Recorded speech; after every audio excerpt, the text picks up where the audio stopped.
Hello friends, आप सभी लोगों का एक बार पुनः स्वागत है आज की इस नई क्लास में। ठीक है, आज जो हमने अध्ययन करना है इस क्लास में वो अध्ययन करेंगे इतिहास के पन्नों की श्रृंखला में। आज जो हमारी नई तारीख होगी वो तारीख होगी 23 अक्टूबर की। ठीक है, तो इससे पहले की अर्थात 22 अक्टूबर की क्लास आप लोग अटेंड कर लीजिएगा एंड तत्पश्चात आकर के इस क्लास में विजिट कीजिएगा। ठीक है, तो आपको नीचे डिस्क्रिप्शन में लिंक भी मिल जाएगा, वहां से आप सहजता पूर्वक उस क्लास को अटेंड करने के पश्चात इस क्लास में विजिट करेंगे। ठीक है, बाकी आज जो हमने बात करनी है वो देश और दुनिया से जुड़ी हुई कुछ ऐसी घटनाएं होंगी जो कि 23 अक्टूबर के इतिहास में हमेशा और हमेशा के लिए दर्ज होकर के रह गई। ठीक है, तो नजर डालते हैं आज के इतिहास पे, देखते हैं 23 अक्टूबर का इतिहास। 23 अक्टूबर 1628 की बात करते हैं। 1628 23 अक्टूबर 1628 ये वो तारीख है कि ये अपने आप में एक अलग पहचान के साथ में इतिहास के पन्नों में हमेशा और हमेशा के लिए 23 तारीख के दिन में दर्ज होकर के रह गई। हम लोगों ने यार अगर 10th और 12th में हिंदी साहित्य का अध्ययन किया होगा तो इस डेट से हम लोगों ने रूबरू होना है। ठीक है, क्या होता है कि 1628 ये वो तारीख है कि हम लोगों ने नाम सुना होगा गोस्वामी तुलसीदास का, जिन्होंने क्या किया था, रामचरितमानस अर्थात रामायण का क्या किया था, लिखा था, वो भी हिंदी लैंग्वेज में। इससे पहले ये जो हमारी रामचरितमानस है ये यार प्राचीन समय से ही इसको संस्कृत की लैंग्वेज में लिखा गया था, लेकिन इनके द्वारा यानी गोस्वामी तुलसीदास जी के द्वारा इसको हिंदी में ट्रांसलेट टाइप किया गया है। ठीक है, और अगर मैं आज वर्तमान की स्थिति की बात करूं तो ये जो हमारी रामचरितमानस है ये हिंदू ग्रंथ का एक हमारी पुस्तक मानी जाती है, जो कि हमारे एक प्रकार से बोले तो भगवान श्री राम की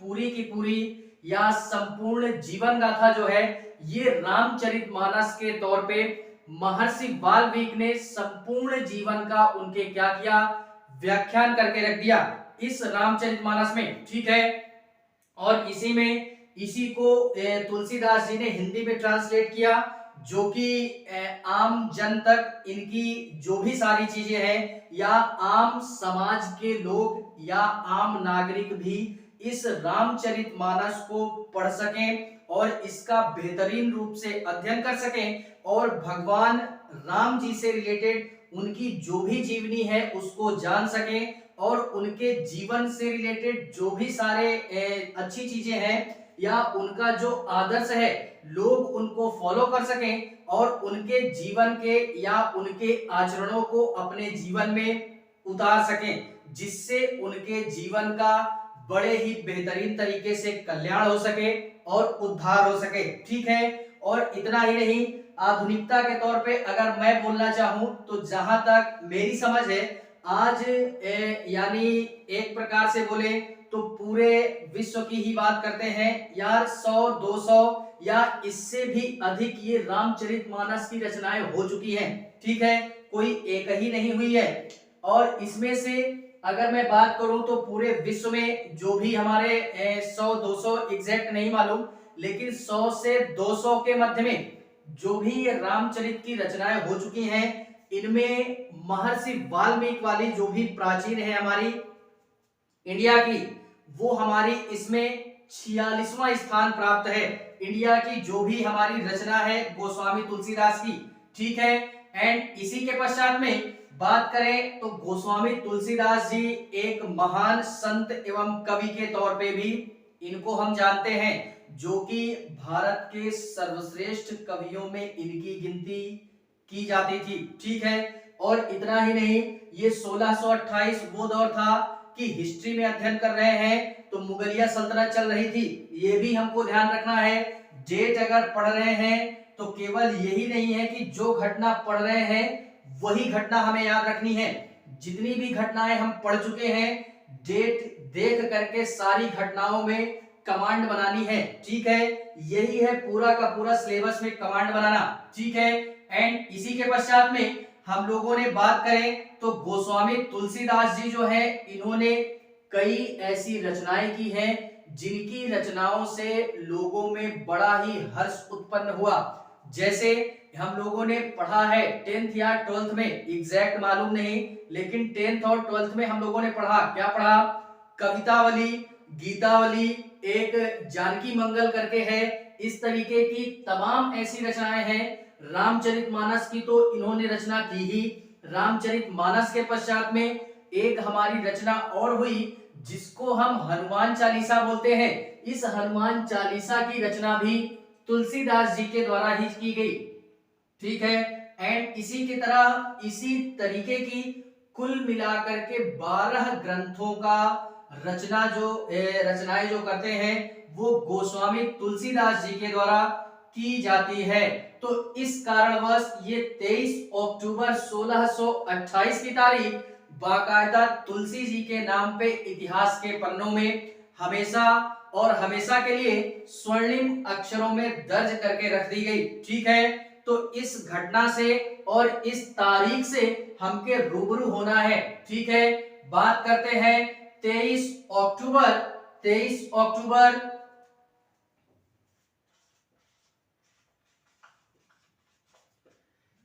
अक्टूबर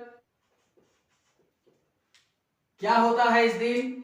23 अक्टूबर 1778, यह तारीख भी अलग पहचान के साथ में इतिहास में दर्ज है, बाकायदा स्वर्णिम अक्षरों में। क्या होता है कि इस दिन हमारी एक घटना ये घटित होती है कि हम लोगों ने इतिहास का अध्ययन किया है बड़े बेहतरीन तरीके से, और यार लक्ष्य कोचिंग जैसे प्लेटफॉर्म से जुड़े हैं तो बड़े ही बेहतरीन तरीके से हम लोगों ने इतिहास तो बड़ा ही पढ़ा, ठीक है। इसमें हम लोगों ने 23 अक्टूबर 1778, ये वो तारीख है कि इसमें हमारी रानी थी जो कि कर्नाटका की थी, जिनको हम रानी चेन्नम्मा के नाम से जानते हैं। इतिहास में बड़ा ही बेहतरीन तरीके से इनका वर्णन किया गया है।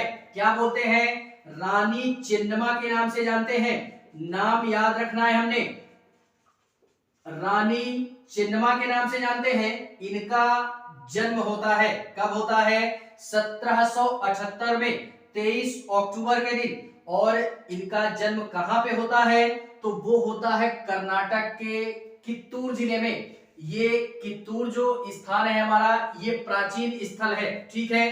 प्राचीन में इसका नाम कित्तूर था, बाकी आज ये कित्तूर नामक स्थान शायद किसी दूसरे नाम से हमारा प्रसिद्ध है कर्नाटका में ही, ठीक है।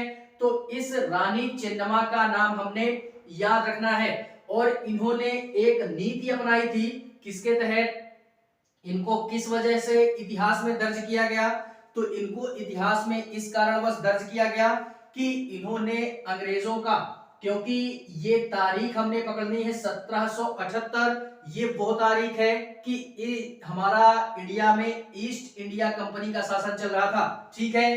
तो अंग्रेजों का शासन चल रहा होता है, तो इन्होंने स्वतंत्रता दिलाने के लिए, भारत को स्वतंत्र कराने के लिए इन्होंने अंग्रेजों के विरुद्ध एक संघर्ष किया, और एक नीति के तहत किया, जिस नीति को हम लोग रॉकटेल ऑफ लेब्स के नाम से जानते हैं, या रॉकटिंग ऑफ लेब्स के नाम से जानते हैं। यह एक प्रकार की नीति थी जो रानी चेन्नम्मा के तहत चलाई गई थी, और इसी नीति के तहत इन्होंने अंग्रेजों से क्या किया, संघर्ष किया।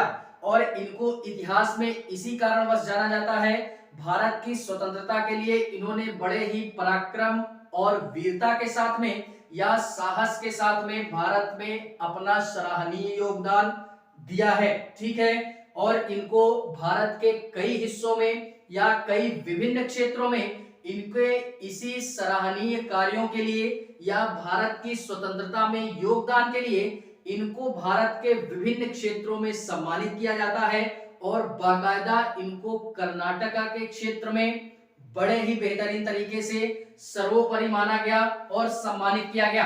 ठीक है, इस कारणवश ये 23 अक्टूबर 1778 की तारीख ये बाकायदा चिन्नम्मा जी के नाम पे आज इतिहास में दर्ज होकर के रह गई।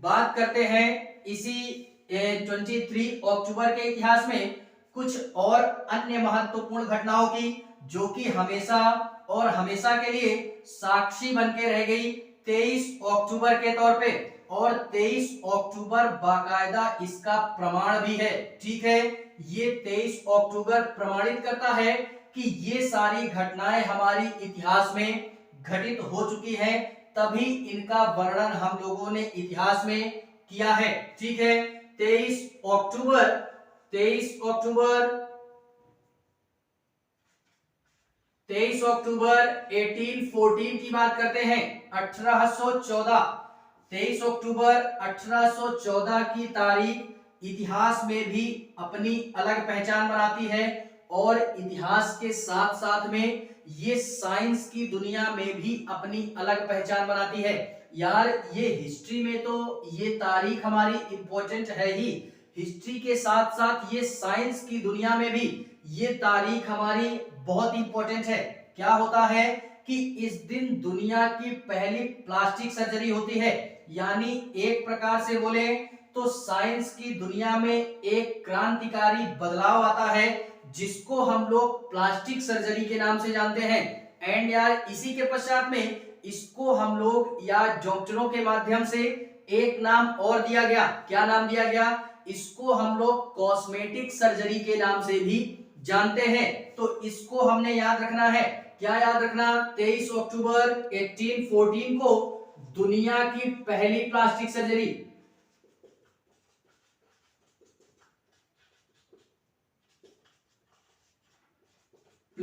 सर्जरी होती है। और कहां पे होती है? तो ये होती है इंग्लैंड में। कहां पे? इंग्लैंड में। हमारे एक सर्जन होते हैं जिनको हम लोग जोसेफ कॉर्फ्यू के नाम से जानते हैं। इन सर्जन का हमने नाम भी याद रखना है। जोसेफ कॉर्फ्यू के नाम से जानते हैं। इन्होंने पश्चिमी चिकित्सा के लिए या इस क्षेत्र के लिए कॉस्मेटिक सर्जरी की शुरुआत की थी आज ही के दिन, यानी 23 अक्टूबर के दिन। और यार ऐसा नहीं है कि इससे पहले प्लास्टिक सर्जरी नहीं होती थी, होती थी, लेकिन उतनी मात्रा में नहीं होती थी। क्यों? क्योंकि प्लास्टिक सर्जरी की जो शुरुआत है वो इससे पहले भी हो चुकी थी प्राचीन समय में। ठीक है, तो ये हम नहीं बोल सकते हैं कि प्लास्टिक सर्जरी ये जो भी होती है इसका शुरुआत नहीं होता था। तो प्राचीन समय से ही ये सर्जरी चली आ रही होती है, लेकिन एकदम व्यवस्थित रूप से जो हमारा सर्जरी टाइप में होती है ये यहाँ से यानी 23 अक्टूबर 1814 से होती है। और इसका जो अधिक मात्रा में प्रयोग किया जाने लगा या उपयोग किया जाने लगा, आम आदमी के बस की बात नहीं है। आम आदमी के बस की बात नहीं है, उसके रेंज के बाहर है। हर आदमी प्लास्टिक सर्जरी नहीं करवा सकता। ठीक है, एंड इसी के पश्चात में 1814 में क्या होता है कि अभी ये ज्यादा नहीं, लगभग 20 से 25 साल हुए हैं। 20 से 25 साल पहले से ही इसकी मात्रा में बढ़ोतरी हुई है, यानी यह ज्यादा डेवलप हुआ है। लोग इस सर्जरी को ज्यादा प्रेफर करते हैं, यानी कॉस्मेटिक सर्जरी को। और जोसेफ कॉर्फ्यू के द्वारा क्या किया गया कि इंग्लैंड में एक हमारा व्यक्ति होता है जो कि एक सोल्जर होता है, यानी एक सैनिक होता है, उसकी नाक की सर्जरी की थी इन्होंने। तभी से ये इंग्लैंड में बोले या वो पहली प्लास्टिक सर्जरी थी हमारी दुनिया की। इस कारणवश ये 23 अक्टूबर 1814 की तारीख बाकायदा इतिहास में आज दर्ज होकर के रह गई। और इतिहास के साथ साथ ये साइंस के क्षेत्र में भी ये तारीख हमारी दर्ज होकर के रह गई 23 अक्टूबर के तौर पे। बात करते हैं 23 अक्टूबर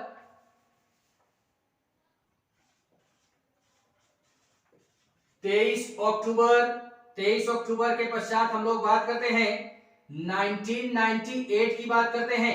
या 1898 की बात करते हैं? 1898 की बात करते हैं। 23 अक्टूबर 1898 ये वो तारीख है कि ये बाकायदा इतिहास के पन्नों में हमेशा और हमेशा के लिए दर्ज होकर के रह गई। हम लोगों ने नाम सुना होगा खंडू भाई देसाई का। यार इससे पहले सुना होगा तो बेटर है, नहीं सुना तो इतिहास के पन्नों की श्रृंखला ये मेरी एक ऐसी श्रृंखला है कि यहाँ पे अगर हिस्ट्री का अध्ययन ना भी किया हो तो यार एक से एक घटनाएं यहाँ देखने के लिए मिलेंगी और एक से एक व्यक्तियों से यहाँ रूबरू होने का मौका मिलेगा, चाहे वो जिस क्षेत्र का व्यक्ति हो। ठीक है, तो इसमें हम लोगों ने नाम सुना, क्या नाम सुना कि खंडू भाई देसाई। ये थे कौन? तो इन्हें हमने याद रखना है, खंडू भाई देसाई। इनका क्या होता है? जन्म होता है। खंडू भाई देसाई का जन्म होता है 23 अक्टूबर 1898 को। एंड यार ये थे कौन? तो इनको हम लोग एक महान नेता के तौर पे, एक क्रांतिकारी नेता के तौर पे एंड इसी के पश्चात में भारत के स्वतंत्रता सेनानी के तौर पे और एक राजनीतिज्ञ की संज्ञा भी हम इनको दे सकते हैं। ठीक है, तो इनको हम इन सारे नामों से संबोधित करते हैं या इन सारी चीजों को हम इनको क्या करते हैं, नाम देते हैं या संज्ञा देते हैं। और इसी के पश्चात में इन्होंने एक विशेष कार्य ये किया अपने जीवन में कि जो भी हमारा सिस्टम है किस प्रकार का हम लोगों ने सुना होगा तो बेटर है। प्राचीन समय में यानी इस समय में 1898 ये वो तारीख है। इसी के कुछ सालों के पश्चात में खंडू भाई देसाई जी के द्वारा एक सराहनीय कार्य ये किया गया कि अहमदाबाद में एक हमारी मिल स्थित थी। उस समय किस चीज की मिल थी? वो सूती वस्त्रों की मिल थी, यानी एक प्रकार से बोले तो सूती मिल के नाम से जानते हैं। इस समय स्थित थी वहां पे। तो क्या होता है कि वहां पे जो भी हमारे मजदूरों का संगठन होता है, मजदूरों का उस मिल में जो संगठन होता है, तो उसी संगठन से रिलेटेड एक प्रकार से बोले तो मजदूर संरक्षक के तौर पे या इसी तरीके का हम एक वर्ड यूज कर सकते हैं बेसिकली अपनी समझ को विकसित करने के लिए। ठीक है, तो उसमें इन्होंने अपना सराहनीय योगदान दिया था या उन मजदूर संगठनों के प्रति ये जो अभी मैंने शब्द प्रयोग किया इसके रूप में उन्होंने क्या किया, कार्य किया था। ठीक है, इसी कारणवश ये देसाई जी इतिहास में क्या हो पाए, यानी अपना नाम दर्ज करा पाए। और इतना ही नहीं, इनको यानी जब हमारा संविधान बन रहा था, जिस समय संविधान बन रहा था उस समय संविधान सभा का निर्माण किया जा रहा था। तो उस संविधान सभा में इनको एक सदस्य के तौर पे भी क्या किया गया, मनोनीत किया गया। तो सबसे महत्वपूर्ण घटना तो यही होती है इनकी जीवन में, क्योंकि यार हमारे देश में अगर हम भारत जैसे देश में रह रहे हैं तो संविधान से ऊपर कुछ नहीं है। ठीक है, सबसे सर्वोपरि जो है या सबसे सर्वोच्च जो है वो है हमारा संविधान। तो उसमें भी संविधान को निर्मित करने में या संविधान सभा में मनोनीत किया गया था एज अ सदस्य के रूप में। और इतना ही नहीं, ये खंडू भाई देसाई जी जो हैं ये एक प्रकार से बोले तो गांधी जी के जीवन से ये काफी ज्यादा प्रभावित रहे। क्यों? क्योंकि गांधी जैसा एक महान व्यक्तित्व या प्रभावशाली एक नेता के तौर पे बोले या अहिंसक पुजारी के तौर पे बोले, उनके जैसा व्यक्ति उस समय नहीं था। इस कारणवश लोग इनसे काफी प्रभावित भी होते थे और काफी दुखी भी होते थे। तो जिस कारणवश इनको हमारे गोडसे जी ने इसी कारणवश मारा कि वो बंदा दुखी था इनके अहिंसा के तौर पे, क्योंकि वो अहिंसा का पुजारी था नहीं और ये भरपूर अहिंसावादी। तो जिस कारणवश इनका टकराव होता है और इनको वो मार देता है। तो खंडू भाई देसाई जी भी क्या होते हैं कि एक प्रकार से बोले तो उनके जीवन से काफी प्रभावित होते हैं, जिससे आगे चल के 1820 में क्या होता है कि एक प्रकार से 1920 में, सॉरी 1820 नहीं 1920 से 22 के मध्य में गांधी जी के द्वारा एक आंदोलन चलाया गया जिसको हम लोग असहयोग आंदोलन के नाम से जानते हैं। उस आंदोलन में खड्डू भाई देसाई जी ने भी भाग लिया। उस समय इन्होंने अपने कॉलेज की पढ़ाई छोड़ दी थी, ठीक है, और आंदोलन में भाग ले लिया था। उस समय यार जितने भी व्यक्ति थे, जिस समय भारत को आजाद करवाना था, जितने भी हमारे युवा थे, सारे के सारे युवा पढ़ाई को छोड़ देते हैं उस समय और देश की आजादी में अपना सराहनीय योगदान देते हैं। तो जितने भी व्यक्तियों का अध्ययन अभी तक हम लोगों ने इतिहास में किया, उन सभी के सभी जो भी हमारे युवा हैं, सबने अपने कॉलेज की पढ़ाई छोड़ी और ज्यादातर जो युवा थे वो कॉलेज तक ही पढ़ते हैं या स्कूल टाइम तक ही पढ़ते हैं, कॉलेज में आकर के वो छोड़ देते हैं। इसी कारणवश छोड़ते हैं कि देश को स्वतंत्र करवाने के लिए, ठीक है। तो उनमें से खंडू भाई देसाई जी भी थे, जिन्होंने क्या किया, देश को आजाद करवाने में या स्वतंत्र करवाने में अपना सराहनीय योगदान दिया। और इतना ही नहीं, इनके जीवन से रिलेटेड या एक प्रकार से बोलना चाहें तो इनके संपूर्ण जीवन में जो छाप छोड़ी या एक प्रकार से बोलना चाहूं तो जो छवि बनी, वो एक प्रकार से हम लोगों ने नाम सुना होगा रामकृष्ण सारथी का या परमहंस कृष्ण सारथी, ऐसे करके हमारा एक व्यक्ति था या व्यक्तित्व था, जो कि एग्जैक्ट मुझे नाम याद नहीं, लेकिन फिर भी ये परमहंस कृष्ण शास्त्री करके ऐसा कोई नाम था, ठीक है। इनके जीवन से रिलेटेड और स्वामी विवेकानंद जी के जीवन से रिलेटेड इनके जितने भी कार्य थे, खंडू भाई देसाई जी इनके जीवन से भी प्रेरित होकर के अपने संपूर्ण जीवन को व्यतीत करते हैं, ठीक है। इस कारणवश ये जो तारीख है हमारी, ये खंडू भाई देसाई जी के नाम पे बाकायदा 23 अक्टूबर 1898 की तारीख में दर्ज होकर के रह गई, वो भी हमेशा और हमेशा के लिए। बात करते हैं इसी 23 अक्टूबर के इतिहास में कुछ और अन्य महत्वपूर्ण घटनाओं की, जो कि हमेशा और हमेशा के लिए 23 अक्टूबर की तारीख इसकी क्या रहेगी, साक्षी बनी रहेगी। 23 अक्टूबर 1937 ये वो तारीख है, ये बॉलीवुड से रिलेटेड खबर है, केवल हमने रूबरू होना है, याद नहीं रखना। क्या करना है, हम लोगों ने सुना होगा देवेन वर्मा का नाम सुना होगा, जो कि ये हमारे बॉलीवुड एक्टर के तौर पे, प्रोड्यूसर के तौर पे और इसी तरीके हम इनको एक कॉमेडियन के तौर पे भी जानते हैं, ठीक है। इन्होंने अपने करियर की जो शुरुआत की थी वो एज अ एक्टर 1961 में करते हैं, शायद 1961 में करते हैं, और इनकी जो पहली फिल्म थी वो धर्मपुत्र के नाम से जानी जाती है। इतना पर्याप्त है, याद रखना। देवेन वर्मा का जन्म होता है, ठीक है, 23 अक्टूबर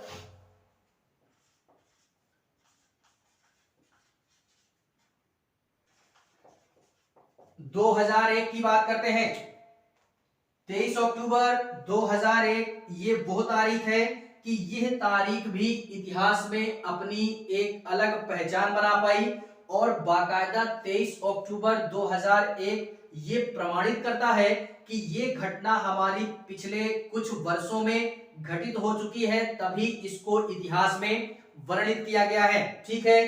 क्या होता है कि 2001 में हम लोगों ने नाम सुना होगा, एक हमारी जानी मानी सुप्रसिद्ध कंपनी, पूरे विश्व में उस कंपनी का नाम चलता है, जिसको हम लोग एप्पल कंपनी के नाम से जानते हैं।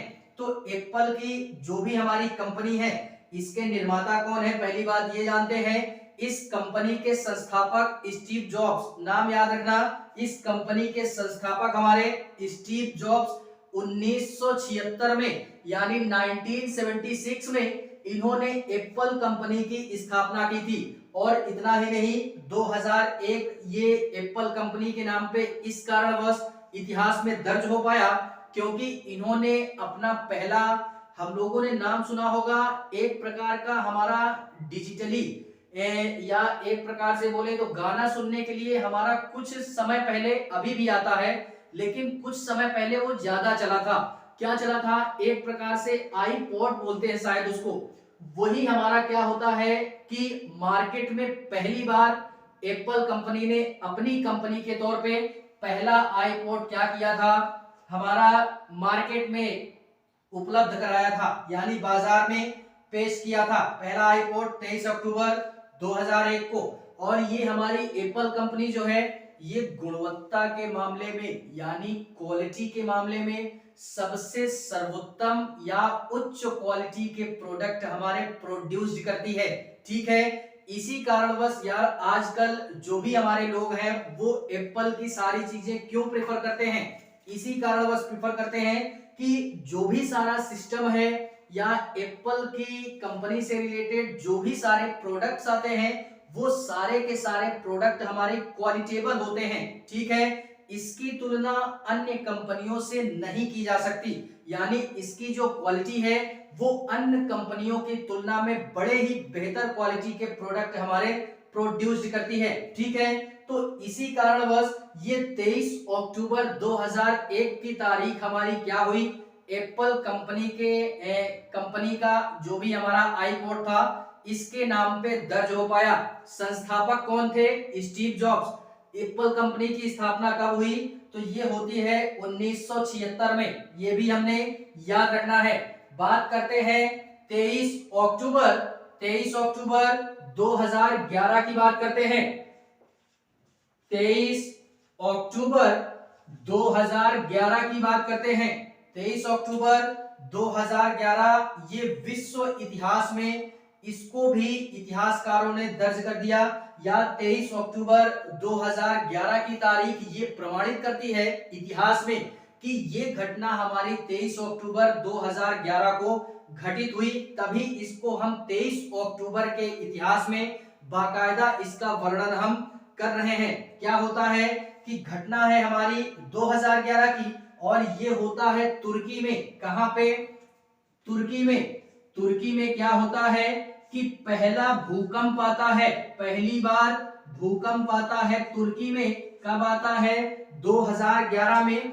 या पहली बार नहीं, पहला भूकंप। हमको वर्ड पे यानी शब्दों को पकड़ना है, शब्द छूट गया तो सारा माहौल चेंज हो गया। ठीक है, 23 अक्टूबर 2011 में तुर्की में पहला भूकंप आता है। ठीक है, और इतना ही नहीं ये यार, इससे पहले भी कई भूकंप आ चुके हैं, लेकिन वो उतने प्रभावशाली भूकंप नहीं थे।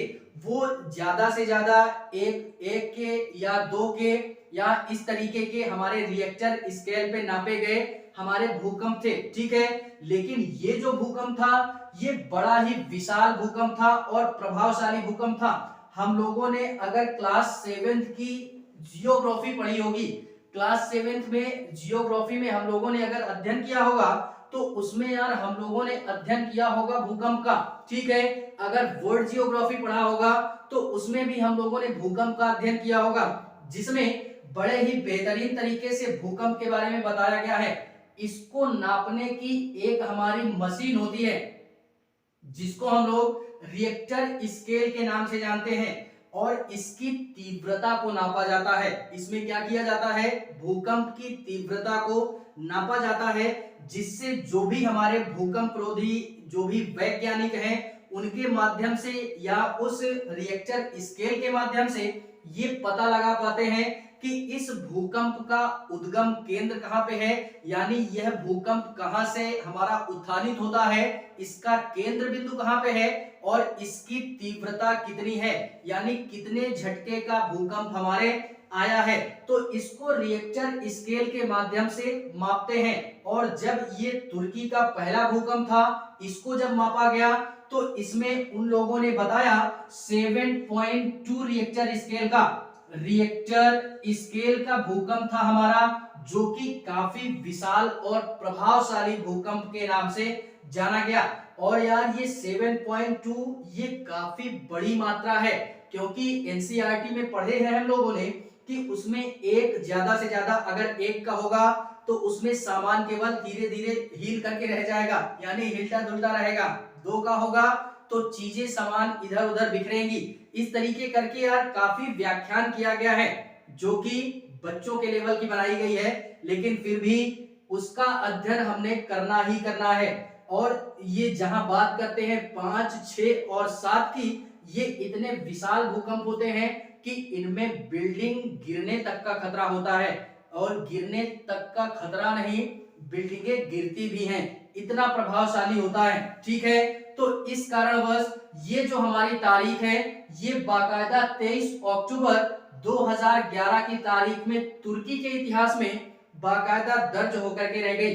और इसमें ये बोला गया कि जो भी हमारा एक हम लोगों ने और अध्ययन किया होगा एक सब्जेक्ट का, जिसको हम लोग डिजास्टर मैनेजमेंट के नाम से जानते हैं या आपदा प्रबंधन के नाम से जानते हैं, तो आपदा प्रबंधन या आपदा एवं आपातकालीन प्रबंधन प्रेसिडेंसी के जो भी अधिकारी हैं उनके द्वारा बचाव कार्य शुरू किया जाने लगा। और इस तुर्की वाले क्षेत्र में जितने भी हमारे लोग प्रभावित हुए, लगभग ये बोला जाता है कि 604 या 5 लोगों की मृत्यु हुई इस भूकंप में। और ये भी बोला जाता है कि 11,500 कुछ लोगों को, एकदम एग्जैक्ट तो पता नहीं, लेकिन 11,500 कुछ लोगों को क्या किया जाता है, इतनी इमारतें हमारी क्या होती हैं, गिर जाती हैं, इतनी बिल्डिंगों को नुकसान होता है। और 8,000 या 14,000 कुछ लोगों को क्या किया जाता है, घायल होते हैं वहां पे। और इतना ही नहीं यार, काफी सारा सिस्टम वहां पे हो जाता है।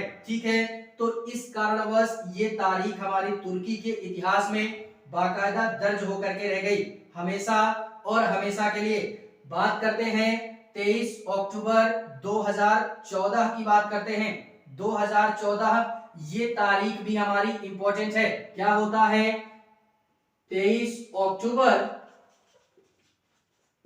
अक्टूबर 2014 की तारीख भी इतिहास में अपनी अलग पहचान के साथ में दर्ज होकर के रह गई, जो कि 23 अक्टूबर 2014 ये साक्ष्य बना हुआ है या ये प्रमाणित करता है कि इस तारीख को, ये घटना हमारी घटित हुई, तभी इतिहास में हम इसका वर्णन कर रहे हैं। ठीक है, इसमें क्या होता है कि 23 अक्टूबर 2014 को अंतरराष्ट्रीय हिम तेंदुआ दिवस मनाने की शुरुआत होती है। ये हमने याद रखना है, अंतरराष्ट्रीय हिम तेंदुआ दिवस, हिम तेंदुआ दिवस ये मनाने की शुरुआत होती है सर्वप्रथम 23 अक्टूबर 2014 को। और यार, ये तेंदुओं को बचाने के लिए या हिम तेंदुआ जो भी है हमारे, इनको संरक्षित करने के लिए सरकार ने इस पहल को या इस अभियान को मनाने के लिए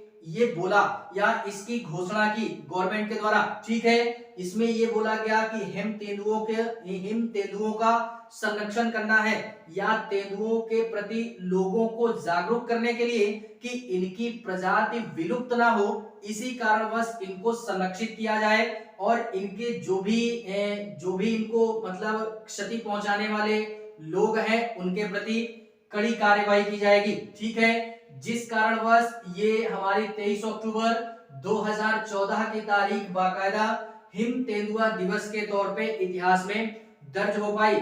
और ये तेंदुआ जो है ये क्या होता है कि हिमाचल प्रदेश का ये हमारा राजकीय पशु है, ये भी याद रखना है। हिमाचल प्रदेश का राजकीय पशु के तौर पे तेंदुआ को जाना जाता है। और इतना ही नहीं, विश्व के हमारे कई ऐसे देश हैं जहां तेंदुओं की प्रजाति हमारी पाई जाती है। इसी कारणवश सारे देशों के जो भी हमारे हेड हैं या जो भी सारे देशों के अध्यक्ष हैं, बड़े बड़े व्यक्ति हैं, उन लोगों के द्वारा ये डिसीजन लिया गया एक बैठक में कि आज के पश्चात हम लोग 23 अक्टूबर 2014 से ये घोषणा करते हैं सारे देश मिलकर के कि आज से अंतरराष्ट्रीय हिम तेंदुआ दिवस मनाया जाएगा और सारे तेंदुओं को संरक्षित किया जाएगा कि इनकी प्रजाति विलुप्त ना हो। इनमें यार जैसे कुछ देशों का हम नाम भी ले लेते हैं जहां पे तेंदुओं की संख्या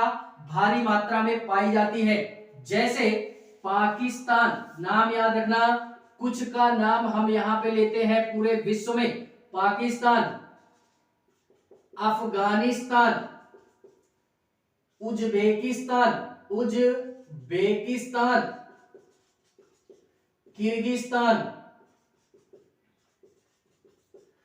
तजाकिस्तान,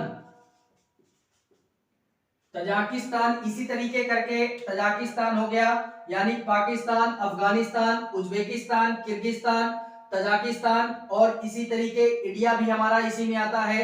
इंडिया के बाद हमारा भूटान भी आता है, चीन भी आता है, मंगोलिया भी आता है। इस तरीके पूरे विश्व में ऐसे कई हमारे देश हैं जहां पे तेंदुओं की प्रजाति, वो भी हिम तेंदुओं की प्रजाति काफी मात्रा में पाई जाती है।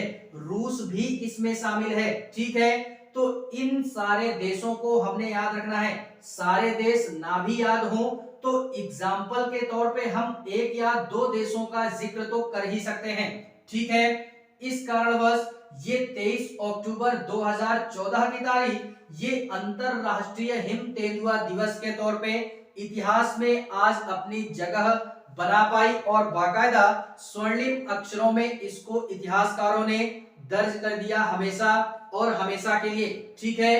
तो आज के इस पूरे क्लास से यार हमको पता चल गया होगा इन सारी घटनाओं को पढ़ करके और इन सारे तारीखों का अध्ययन करके कि कौन कौन सी तारीखों के बारे में हमने यार रूबरू होना है और कौन कौन सी महत्वपूर्ण इन तारीखों में से किन घटनाओं ने हमने याद रखना है, ठीक है। तो आज के लिए बस इतना ही। ये थी हमारी 23 अक्टूबर में घटित हुई कुछ ऐसी महत्वपूर्ण घटनाएं जो कि इतिहास के पन्नों में हमेशा और हमेशा के लिए 23 अक्टूबर के तौर पे दर्ज होकर के रह गई, ठीक है। तो बाकी क्लास अगर अच्छी लगे तो लाइक करें, कमेंट करें और हाँ, चैनल को सब्सक्राइब जरूर करें। बाकी मिलते हैं इसी 23 अक्टूबर के पश्चात 24 अक्टूबर के इतिहास में। तब तक के लिए